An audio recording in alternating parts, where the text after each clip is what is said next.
What I would like to address here today is this topic with the question of telecom. Has it peaked? Has the internet peaked? Has the content peaked?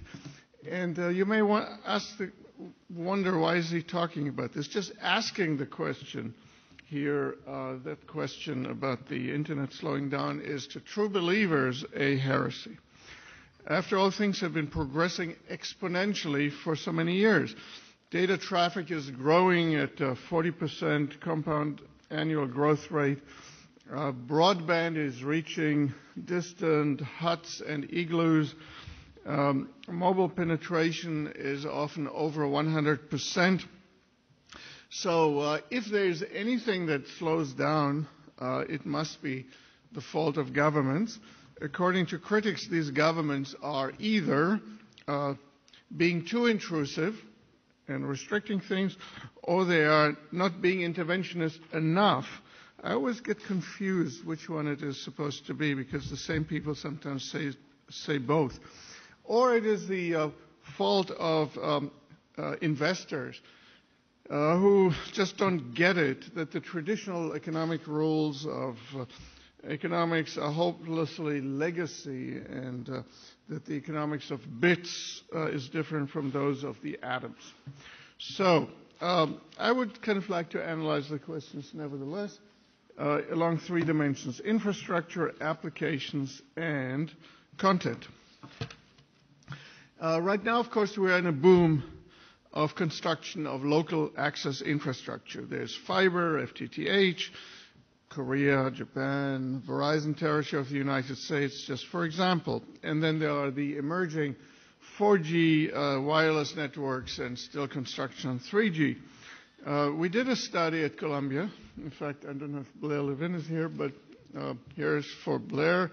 And this study Bob Atkinson did shows that the overall capital investment by telecom, cable TV, and broadband wireless providers was $51 billion in 2009, and of those, $30 billion went to broadband construction upgrade.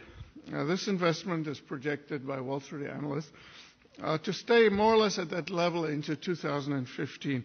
This is not a small number. If you add it all up over a decade, past 5 years, coming projection of next 5 years, plus the payment for spectrum licenses, et cetera, it amounts to about $500 billion. And if you add up the customer premises equipment in homes and offices, the routers, the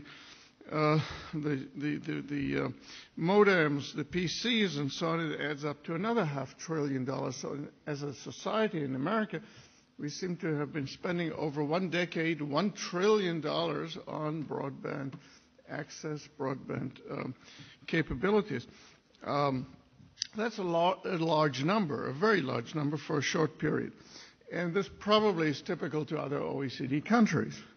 So, great. But can it continue? Overall, communications investment, infrastructure investment has already declined in the United States. 2009 by 14%, from $59 billion to $51 billion.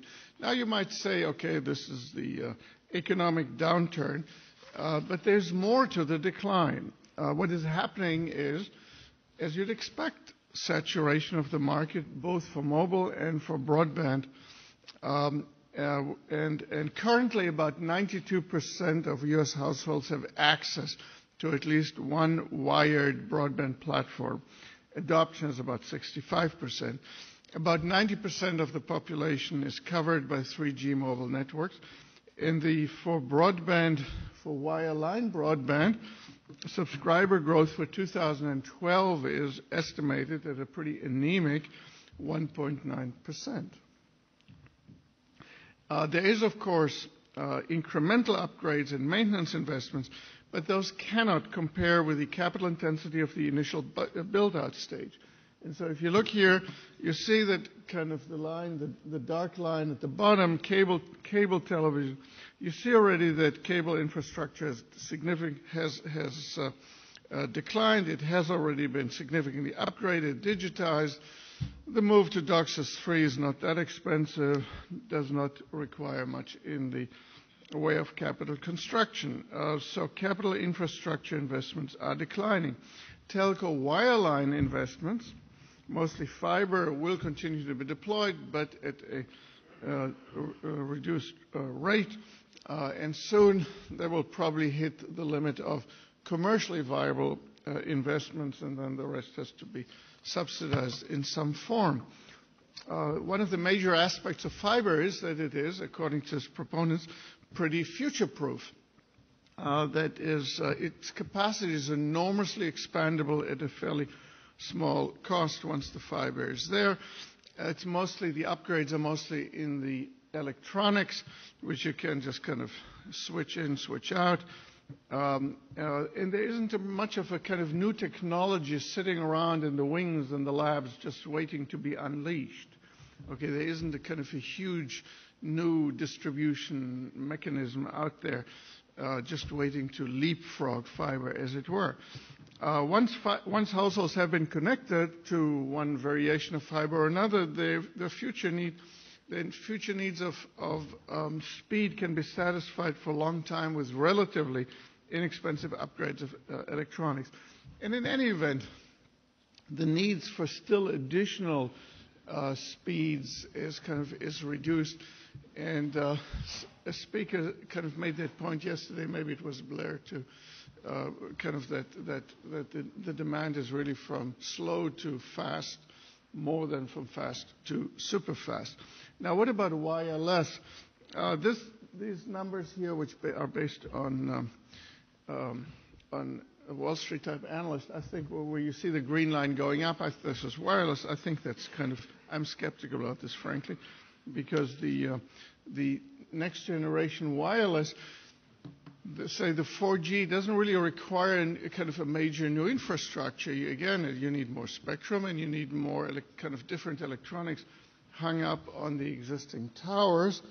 And that's kind of not that expensive. Now, it is true that you can substitute smaller cell sites for larger, for more spectrum, and you'll have that.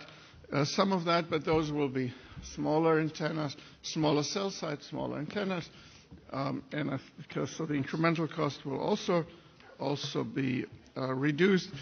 And in addition, the next generation of mobile will actually be much less mobile than today. Data use is more nomadic than mobile. Already today, over 70% of mobile traffic is from indoors rather than from outdoors. It's from people who are essentially sedentary rather than from people who are walking or driving.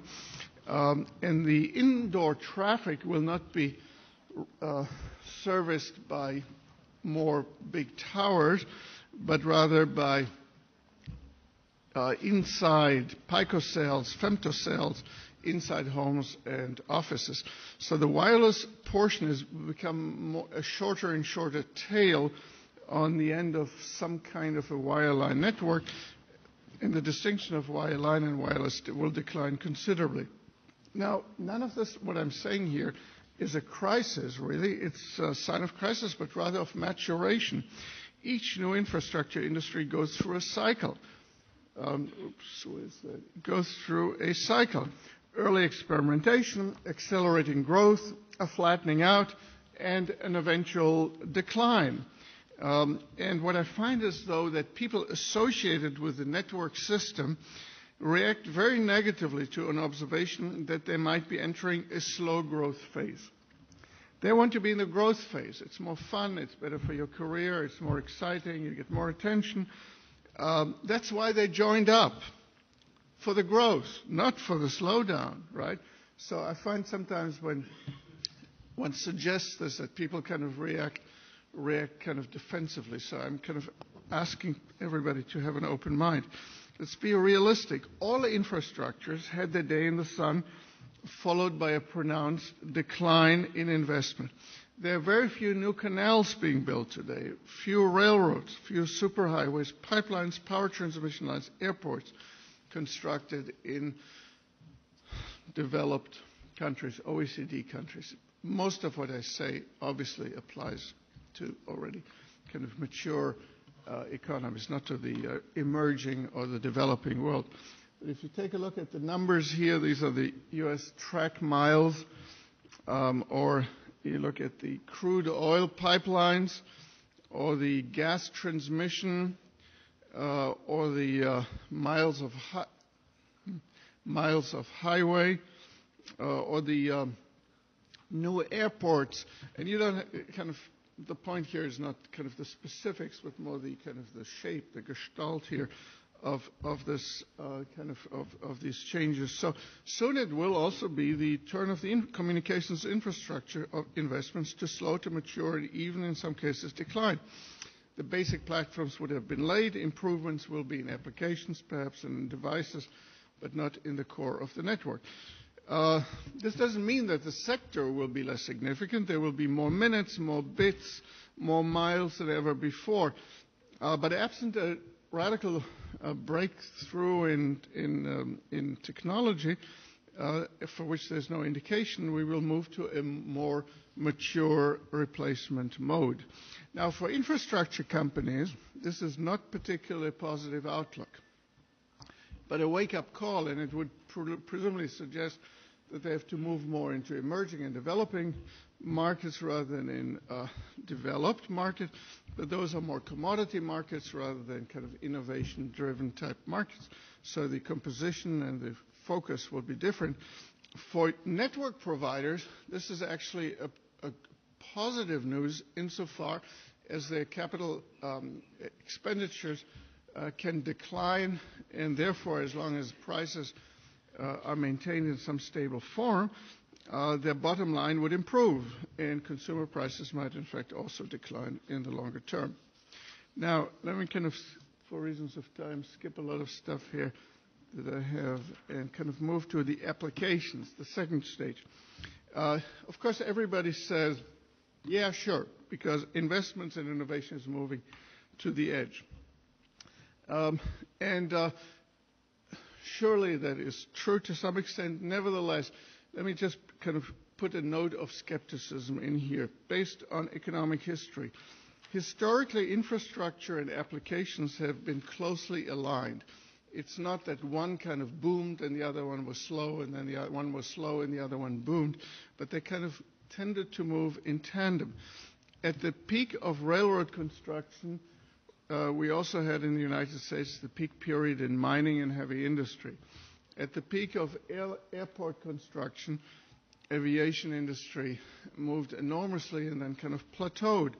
At the peak of highway construction, Detroit was going very strong, and it isn't anymore. At the peak of transmission line and electric power generation development, kind of the innovation in new appliances and new type of things that were using electricity was also booming. And while, of course, we do have developments, they're kind of improvements rather than, with the exception perhaps of computers, kind of radically new type things. And so when you kind of look at some of the innovations here too, kind of for some indicators, you see some slowdown, additional microcomputers shipped. That's the growth rate. The delta seems to have declined for microcomputers. Cellular handsets may have peaked. Memory chips have peaked, and at least for a while. And if you look at the software applications, business applications, I don't have much time to kind of hear some of the major applications. You will also observe that they're characterized by a fairly concentrated market, 2-3 companies dominating them. This is not an infrastructure that is conducive to long-term innovation when you have kind of near monopolistic or oligopolistic characteristics.